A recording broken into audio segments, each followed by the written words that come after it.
regardless of what the left and the media say, these are wildly popular issues. 88% of the people in this country want our voter rolls to be cleaned up. 85% want you to show a photo ID when you go to cast a ballot. What other issue can you remember in history that's at 88, 85%?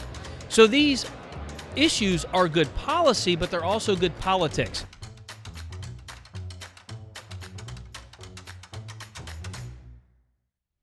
My guest today is Hogan Gidley, press secretary on President Trump's 2020 re-election campaign and director for the Center for Election Integrity at America First Policy Institute.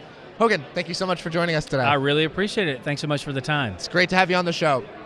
Being on President Trump's press team, you must have been front row center for some of the worst attacks on the president from the corporate media.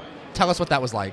Yeah, every single day, it seemed to be there designed to take down the president. And we know that because of a 3.5-year-long fake witch hunt on, or very real witch hunt, but on a fake issue of Russia collusion, which of course wasn't real. We now know that to be the case. Every time the president opened his mouth, they attacked him for whatever reason.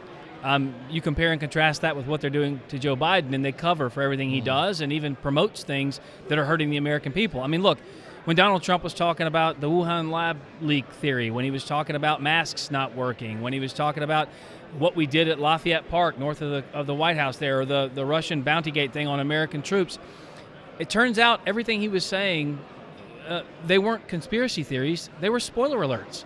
We had the answers. And all of a sudden, the media is just now catching up to the fact that Donald Trump was right about a lot of these things. But being on the inside of the White House and having press, come into my office every single day, asking very pointed, very difficult questions is quite different than what you see them do to Joe Biden, which is basically just massage every word he says and tries to make it turn out good when in fact it's really horrible. Sure. Now, how would you push back against that? Because obviously when the corporate media would say sometimes, they would just lie. It wouldn't be accurate. Yeah, look, I mean, behind the scenes, you can yell at them, you can scream at them. I rarely raise my voice, but there were a few times there where we got into it pretty good. It helped because Donald Trump was able to get his own message out via social media platforms, which is why it's so important to try and figure out ways to combat those entities that continue to shadow ban and suppress conservative thought. But that was what was the beauty of Donald Trump, was that he was able to communicate directly with the American people. So when the media would try to use their bullhorn, and let's not forget, the left and the media, I guess the left writ large, controls really all the levers of power and influence. So it's the media, it's big tech, it's colleges and universities, and Hollywood. And so when you have those forces going against you to the tune of 93% negative news coverage, as recorded by all data and metrics, it's hard to get things done, but Donald Trump was able to have record-setting success in record-setting time because he took his message to the people and he got things done. It was really a blessing to be just a small part of that administration. Now, we've seen polling that suggests that media trust is an all-time low. Americans do not trust what the media is telling them. Do you think that's deserved? Absolutely. I mean, I think their popularity rests somewhere between Congress and COVID, which is not good.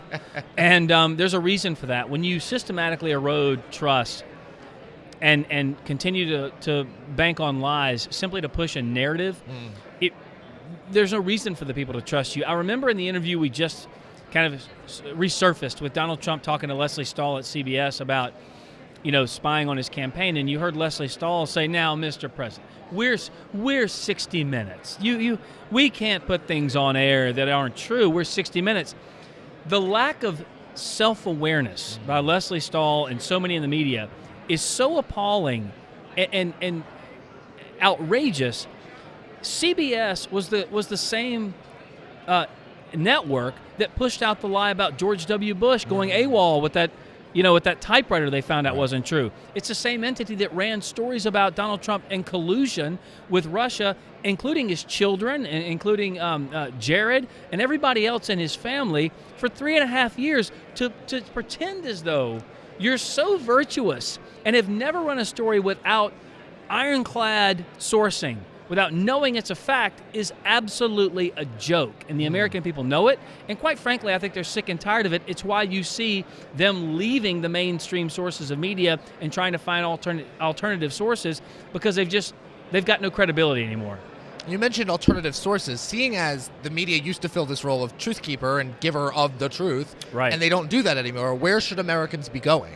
Look, I think there are a lot of places to look. I would advise people, though, to take in both sides. Take a look at some of the entities that you don't agree with, because you want to know what the other side is saying. As a press person, as a media professional for 20 plus years in this business, you can't just live in an echo chamber. You have to know what the other side is saying. That way you have better arguments to combat it when they try to attack you with falsehoods and fake news. So, I don't want to single out any one entity. I can just tell you there are a lot of folks on the right and a lot of straight news outlets like Newsmax, of course. Daily Wire is really good as well.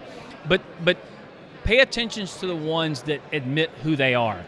Donald Trump always used to call me into his office and say, Hogan, who treats us the best? Who's the worst?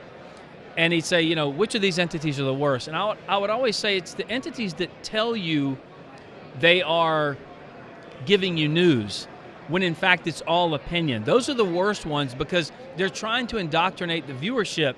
Hey, all we're doing is being non-biased, arbiters of information, just disseminating it to you. We'll let you decide. And that's the most insidious kind, because they're lying to you. They're telling you it's fact. They're telling you it's truth, when all it is opinion. Those are the ones that are the most difficult to kind of wrap my head around as a recovering journalist myself. Well, hopefully that recovery is going well. Now, we did mention at the top as well that you are the director for the Center of Election Integrity at America First Policy Institute. Yeah. What's some of the work that you're doing to make sure our elections are safe? Look, I think I've gone to all the states that you would think need some looking into. We're not necessarily looking backward. We're looking forward, trying to make sure that good pieces of legislation are passed and signed into law that protect every single legal voter, every single legally cast ballot. And there are 750 plus bills out there right now in this country that would help restore some of the faith, trust, and confidence in our elections. And I'll tell you, regardless of what the left and the media say, these are wildly popular issues. 88% of the people in this country want our voter rolls to be cleaned up. 85% want you to show a photo ID when you go to cast a ballot.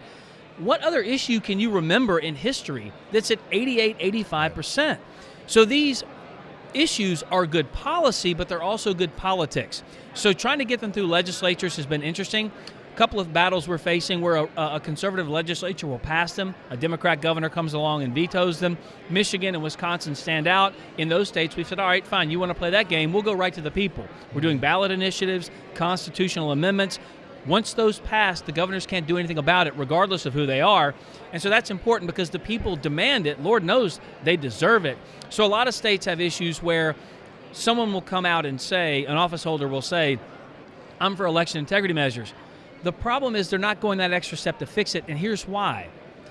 They know that if they admit there were problems, it kind of indicts themselves, right? It's like the media won't ever say cop to the Russia lie, because then it says they didn't do their job. Right. So if one of these officials comes out and says, look, there were big problems in 2020, we need to make sure we don't have these happen again, people are going to be like, but wait a minute. You were in power during 2020. Right. You know what I mean? So we're having some of those issues too. I just think it's so overwhelmingly popular. The people on both sides of the aisle have been clamoring for this for decades. We got to come together and get it fixed. It's great stuff. That was Hogan Gidley, press secretary for President Trump's 2020 re-election campaign and director for the Center for Election Integrity at America's First Policy Institute. Hogan, thank you so much for your time. I really appreciate it. Thanks so much.